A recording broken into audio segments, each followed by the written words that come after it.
우리가 보통 그렇잖아요. 칭찬은 아이 자신감을 키워주는데 꼭 필요하다고 믿죠.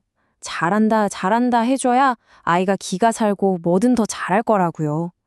그런데 만약에 그 믿음이 완전히 틀린 거라면 어떨까요? 네, 바로 이 지점에서 오늘 이야기를 시작해 보려고 합니다.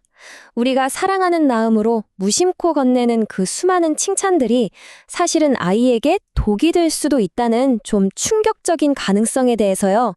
자, 그럼 그 충격적인 가능성을 한번 제대로 들여다볼까요? 우리에겐 너무나 당연했던 이 칭찬이라는 양육 습관에 대체 어떤 어두운 면이 숨어 있는지 지금부터 한번 파헤쳐보죠. 이게 바로 핵심인 거죠. 칭찬의 역설입니다. 아이를 강하고 단단하게 만들려고 한 행동이 오히려 아이를 더 쉽게 부서지는 존재로 만들어 버린다니 정말 아이러니하지 않나요? 그렇다면 이 선으로 가득 찬 칭찬이 대체 어떤 과정을 거쳐서 아이의 마음을 유리처럼 만들어 버리는 걸까요? 그 구체적인 심리 상태에 대해 좀 더 깊이 들어가 보겠습니다. 바로 유리 멘탈이라는 건데요. 지금 보시는 것처럼 겉으로 보기엔 멀쩡하고 강해 보일 수 있어요. 하지만 그 속은 아주 잦은 비판이나 실패에도 와장창 깨져버릴 만큼 연약한 상태를 말하는 거죠. 끊임없는 칭찬이 바로 이런 아이들을 만들어낼 수 있다는 겁니다. 이 이미지를 보시면 정말 가슴이 철렁 내려앉죠. 이 깨진 유리 조각 위에 위태롭게 서 있는 아이의 모습. 이게 바로 유리 멘탈을 가진 아이들이 매 순간 느끼는 불안감의 실체라고 할 수 있습니다. 이건 그냥 하는 말이 아닙니다. 전문가의 경고는 훨씬 더 날카롭고 직접적이에요. 연세대학교 심리학과 김영우 교수님은 단호하게 말합니다. 과도한 칭찬이 아이를 망친다고요. 절대 가볍게 넘길 이야기가 아니라는 거죠.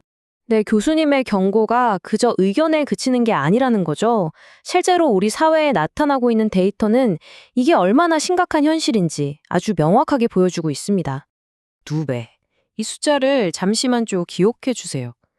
대체 무엇이 2배나 늘었다는 걸까요?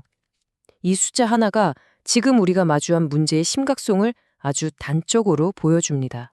믿어지세요? 불과 5년 만에 우리 아이들의 우울증이나 불안장애 상담 건수가 2배로 뛰어 올랐습니다. 전문가들은 이런 현상의 배경에 바로 아이들의 정서적인 회복 탄력성을 약하게 만드는 과잉 보호, 그리고 잘못된 격려 방식이 있을 수 있다고 지적합니다. 자, 그렇다면 구체적으로 어떤 종류의 칭찬이 이렇게 아이에게 손상을 입히는 걸까요? 그리고 그 칭찬들이 어떻게 아이들을 실패가 두려운 아이로 만드는지 한번 자세히 뜯어보겠습니다. 바로 이런 것들입니다. 첫 번째는 과잉 칭찬. 아이가 숨만 쉬어도 우와, 우리 애 천재야, 최고야 하는 식이죠. 두 번째는 영혼 없이 그냥 저랬네 하고 던지는 습관적인 칭찬. 그리고 마지막으로 아이가 실망했을 때 에이, 그 정도만 잘한 거지 뭐 하고 어설프게 덮으려는 위로성 칭찬까지. 이게 전부 아이에겐 독이 될 수 있습니다. 그 결과는 정말 생각보다 훨씬 심각합니다.